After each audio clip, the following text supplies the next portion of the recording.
Hello everybody, welcome to Bad Big Games. I'm your host Joseph, and today we got something special we haven't done in a while. Today we're going to unbox the collector's edition of Spider-Man for the PlayStation 4. So with all that said, and with all that out of the way, Future Joe, let's start the show.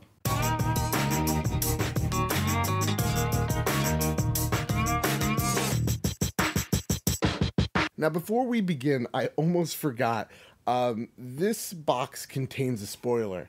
There's a spoiler for the game. It is the statue. It's a mystery up until tonight. So if you don't want spoilers for Spider-Man for the PlayStation 4, you don't want any spoilers, I will let you know when the spoilers are about to come so that you can either click out of the video or you could skip to my final thoughts. But how unboxings work is everything's already out of the box. I'm going to go step by step, show you all the presentation, show you all the fancy stuff, show you what comes in the box, and at the end, I'm going to give you my thoughts. So with that, let's start this unboxing, shall we?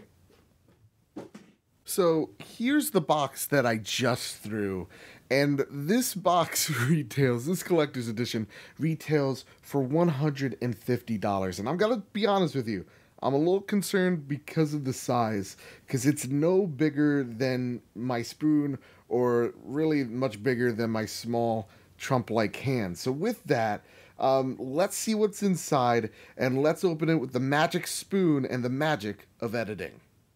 With great spoon comes great responsibility. And before we open this box to see what's inside, we have to prepare our hands for greatness. Alright, now that my hands are in character, we're ready to handle this with Spider-Man-like care. And the presentation is on point. I mean, it looks nice, it feels nice, and the picture of Spider-Man is pretty awesome. But with that, let's take a look under the box and see what's inside. So when you open the box, you're greeted with, first and foremost, the art book.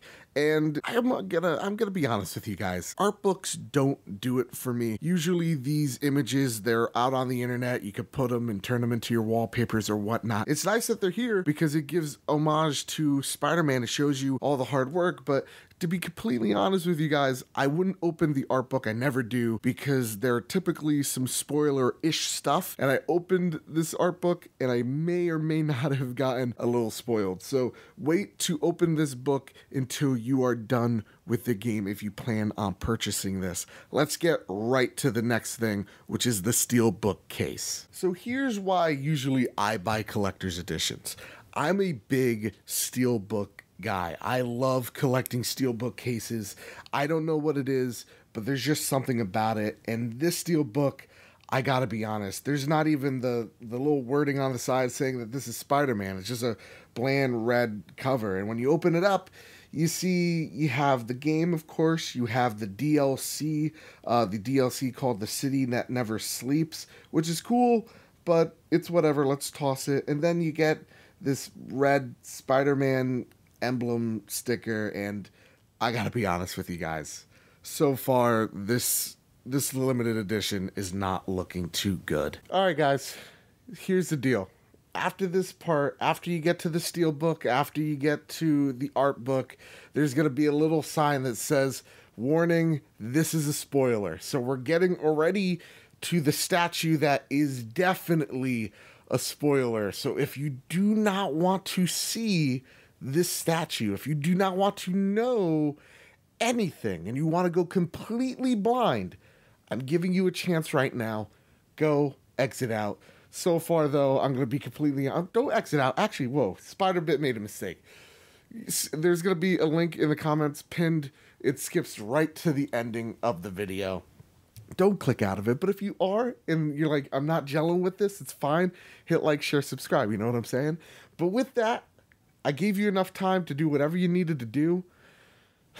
So, I'm going to give you, well, like 5 more seconds. I don't know. I can't see anything out of here, so it's already really fogging up. So, hard edit. Okay, thank you, Spider-Bit. And just for the record, I don't know Spider-Bit. I just take pictures of him. And here's the statue. Here's the big spoiler. And I gotta say, this statue is really, really nice. For its compact size, like these God of War statue, all the statues are a lot bigger than this, but this is incredibly well detailed. It looks really fantastic. Look at the emblem on his back, and let's give something for the ladies here. Let's look at that big Spider-Man butt. So yeah, here it is. It's Spider-Man just fighting the Sinister Six, or has fought or defeated them. I have no idea. I can't wait to find out. But so far, I gotta say that this statue, it really does a lot for me. I think this is something we could have all seen from the E3 trailer, that this was going to happen.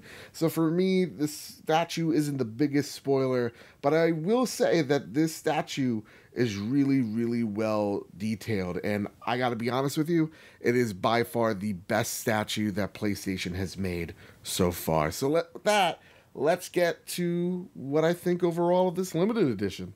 So closing thoughts. Is this collector's edition worth it? I'm going to be honest with you. I'm a pretty big Spider-Man fan, and I don't think it's worth the $150. I think they kind of marked that up because usually the PlayStation limited collector statues are usually around $100 to $120. I think they just marked it up because it's Spider-Man. So for me, I don't really see spending $150 because of this, but if you're a big Spider-Man fan, a huge fan of the comics, big fan of the TV shows and movies, then yeah, I could see you picking this up and being happy with it. But if you're an intermediate fan, if you're like a medium fan, if you're just into Spider-Man a little bit, not too crazy, no, this isn't worth it, to be honest. This is kind of underwhelming. For the God of War collectors, that one was $150, and it came with a huge statue, just as great as of quality, with more stuff. And to be honest, the Steelbook was a lot nicer than this. So to me, I'm a little disappointed with what was in the box. But with that, hopefully the game is great. And if you want to see more Spider-Man stuff, we're also going to be unboxing the PlayStation 4 limited edition Spider-Man PlayStation 4 Pro. We're also going to be doing our first impressions of Spider-Man PlayStation 4. And for everything video games, whether that's news, rants, first impressions, unboxings, it's here at Bad Bit Games, where we just want to talk about video games. That's what it's all about. So with all that said, with all that out of the way, let me know what you think of the game so far. No spoilers for the game, please. What did you think of the limited edition? Are you excited for Spidey? Let me know in the comments down below. With all that said, with all that out of the way, I know I screwed up that last word. Keep your wits about you and have a great one.